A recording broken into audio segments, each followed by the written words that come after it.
میرے دوستو بھائیو، میرے ذہن میں ایک سوال آتا ہے کہ جو لوگ غیروں کے آگے ہاتھ پھیلاتے ہیں، غیروں کے در پہ جا کر اپنی مشکلیں دور کرواتے ہیں، جو غیروں کے پاس جا کر بیٹی بیٹا مانگتے ہیں، غیروں کے پاس جا کر اپنی مرادیں پوری کرواتے ہیں، میرا ان سے ایک چھوٹا سا سوال ہے برادرانہ طور پر کہ میرے دوستو، جو مشکل کشا ہوتا ہے اس پہ مشکل مصیبت کیوں آتی ہے؟ جو مشکل کشا ہے اس پہ موت کیوں آتی ہے؟ جو حاجت روا ہے وہ اپنی حاجتیں خود پوری کیوں نہیں کر سکتا؟ جو مشکل کشا ہے وہ اپنے رزق کا بندوبست کیوں نہیں کر سکتا؟ میرے دوستو، یہ شیطان ابلیس کے دھوکے ہیں جس نے ایمان پہ اس نے ڈاکہ ڈالا ہوا ہے، ہمارے عقیدے پہ اس نے ڈاکہ ڈالا ہوا ہے۔ میرے دوستو، اپنے عقیدے کی اصلاح کرو، اپنے ایمان کی فکر کرو، کہیں ایسا تو نہیں کہ ہم مشرک ہو کر اس دنیا سے چلے جائیں۔ جو مشکل کشا ہوتا ہے وہ مشکلوں کو حل کرتا ہے، وہ مشکل کے وقت مشکل کو ٹالتا ہے۔ جو مشکل کشا ہوتا ہے وہ پریشانیوں کو دور کرتا ہے، مصیبتوں کو دور کرتا ہے۔ حاجت روا جو ہوتا ہے وہ حاجت کیوں شرک کرنا چاہتے ہو؟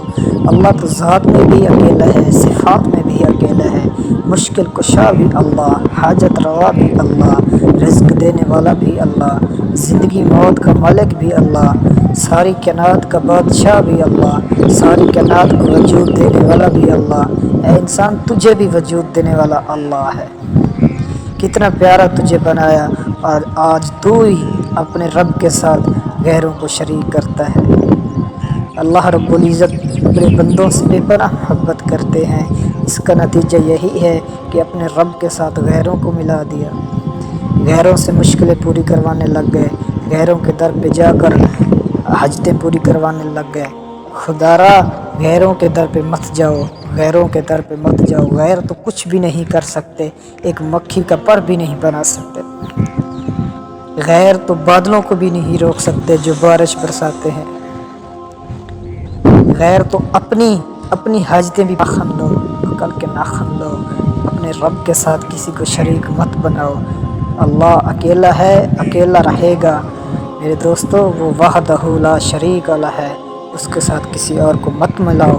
وہ جب کچھ بھی نہ تھا تو اللہ تھا، اب سب کچھ ہے تو اللہ ہے، جب کچھ نہیں ہوگا تب بھی اللہ ہوگا۔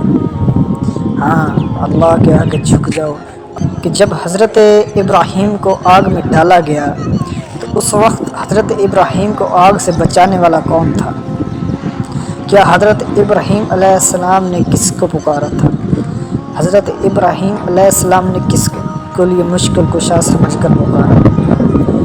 میرے دوستو، جب حضرت ابراہیم علیہ السلام نے اپنے بیٹے پہ چھری چلائی تو اس وقت حضرت اسماعیل علیہ السلام کو بچانے والا کون تھا؟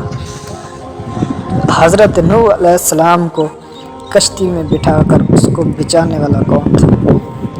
حضرت یونس علیہ السلام کو مچھی کے پیٹ میں 40 دن رکھ کر اس کو بچانے والا کون تھا؟ حضرت موسیٰ علیہ السلام کے فرعون کے گھر میں پرورش کرا اللہ رب العزت ساری کائنات کا بادشاہ ہے۔ اللہ رب العزت مشکل کشا ہے، حاجت روا ہے، رزق دینے والا ہے، ساری کائنات کا اکیلا یکتا بادشاہ ہے۔ میرے دوستو، ہنسی بھی آتی ہے ان لوگوں پر جو اللہ کا در چھوڑ کر غیروں کے در پہ جا کے حاجتیں پوری کرواتے ہیں۔